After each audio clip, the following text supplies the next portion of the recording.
Here, I thought I would show you how in this time of viral awareness that we should be washing our hands. But first I thought you might find it interesting to see how surgeons wash their hands or scrub nurses when they scrub into a surgery. So the first thing you want to do is get your water running at a good temperature so it's not too hot, not too cold. And one thing that's always important is if you're wearing jewelry, rings, or watches, you take them off because they also have germs and contamination on them. So a surgeon, the first thing they'll do is clean their fingernails. And so they'll take this little plastic thing that has two ends on it. And this end, as you can see, has a perfect thing for getting under your fingernails. And so it's important to clean under your fingernails because there's a lot of bacteria that is there. And you want to get rid of all of that. So that's important, and I'm not going to spend a lot of time showing you, but you would do it on all 10 of your fingernails. And then surgeons, they have scrub brushes. The disposable ones look like this, and this is almost all that they use anymore, and it has soap on this sponge side. So you can see you get a little bit of soap on, and then you can, again, get underneath your fingernails, and you do each one of your fingers separately, like this. And then you scrub from the cleanest part down to the dirtiest part. And so you would start with your fingers, because that's what's going to be in the gloves and that's what's going to be closer to the patient. And you go around each finger and you scrub it really good.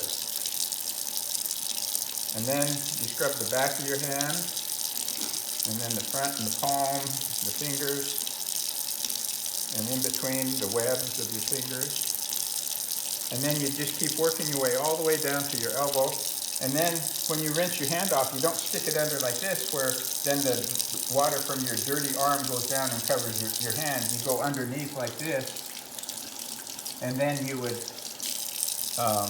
go over and go into the operating room, and the nurse would hand you a towel and you'd dry your hands off. So that's how surgeons scrub. But now you might be saying, okay, how do we wash our hands so that we have the cleanest hands possible? And you want to do this especially before you eat or handle food or do anything where if you were to get contaminated.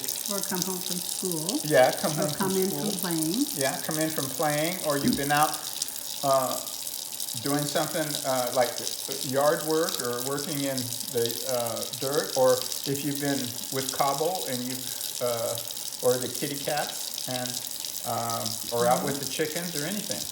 So the national epidemiologist said that you should wash your hands as if you just handled a jalapeno pepper and you're going to put contact lenses now in your eyes. Now, you younger kids won't understand that, but ask your parents what that means. It's basically if you got something hot in your eye, it would burn for a long time. So you want to rinse your hands off, and it's not as important like the surgeons do that you always work from the fingertips back, but you want to get your hands wet, put some soap on, and you can either use liquid soap or bar soap, and then you want to just go all the way around, get the soap all the way around on your hand, and then you want to wash each individual finger. And the hand, and then you come back here and wash each individual finger here.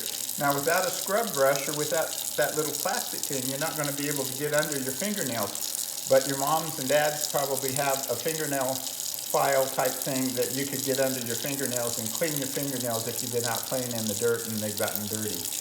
And you wash them really good. See how much good lather Grandpa has here on his hands and how well it's done. And I would say that the national epidemiologist would be real proud of me. He'd say that was a good job.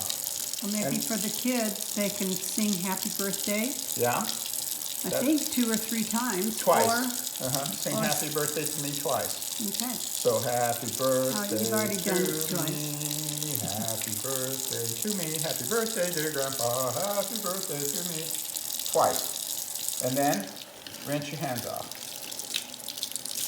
Now, once you've rinsed your hands off, if you have a towel to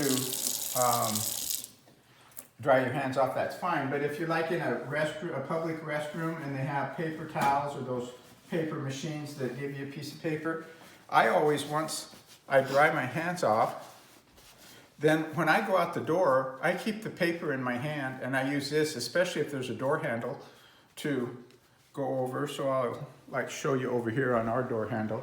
If I was going to go out, if this was the door out, I would use this to turn the door handle. Because you don't know if somebody just went to the bathroom and didn't wash their hands and now they touched the door handle, and so you've cleaned your hands really good, but then you go out and you touch the door handle and now your hands are dirty again.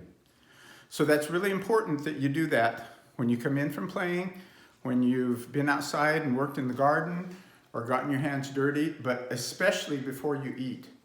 And then they've been saying lately, don't touch your face, and I know that's really hard. I have a hard time not doing it. But don't touch your mouth and your eyes and your nose, because that's where the viruses then get into your body. Okay, that's how to keep your hands clean. Love you all. Bye-bye.